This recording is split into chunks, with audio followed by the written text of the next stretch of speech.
day of my judgment, when I stand before God, and he asks me, why did I kill one of his true miracles? What am I going to say? That it was my job. It's my job.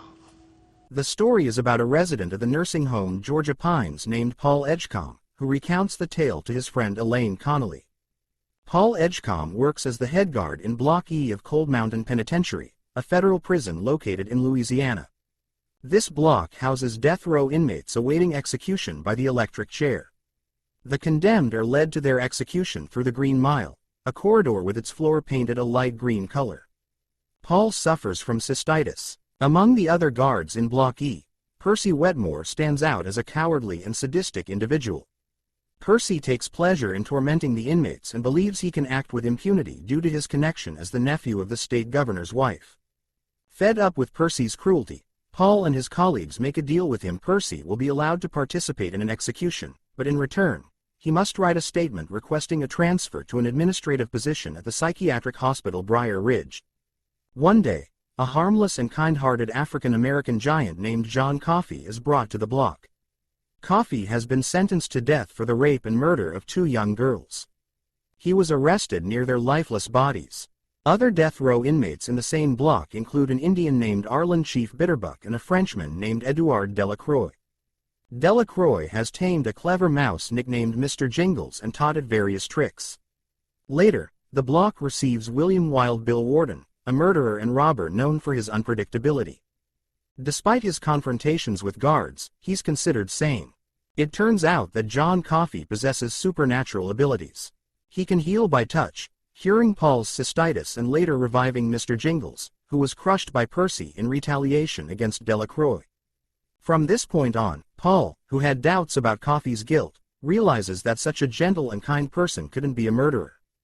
During Delacroix's execution, Percy sadistically neglects to wet the sponge placed on the condemned man's head, which is intended to improve electric conductivity.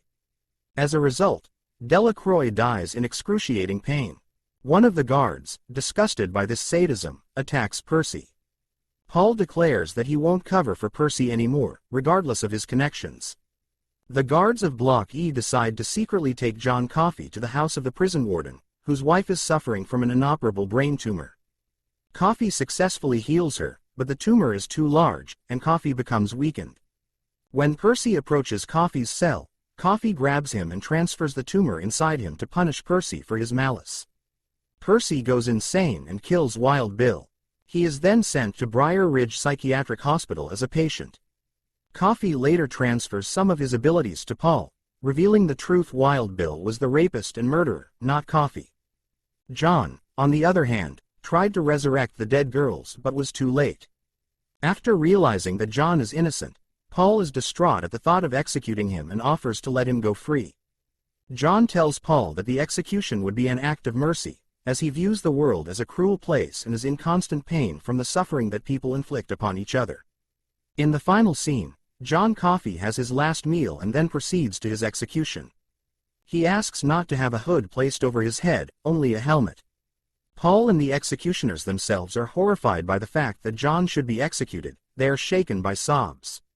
Finally, Paul gives the order to turn on the current. John dies and sparks fly from the ceiling. After his death, Paul and another guard, Brutus Brutal Howell, voluntarily transfer to a juvenile detention facility. As Paul finishes his story, he reveals that John Coffey passed on some of his power to him, granting him a long life.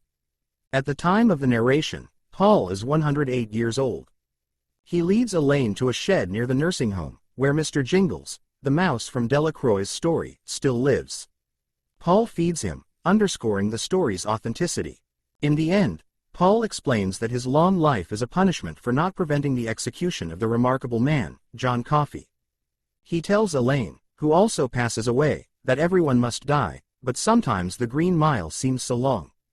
Did you enjoy the movie? If you did, please give this video a thumbs up and subscribe to our channel for more movie summaries. We will do our best to bring you a new summary every day, so stay tuned and don't miss out. Thank you for watching and see you next time.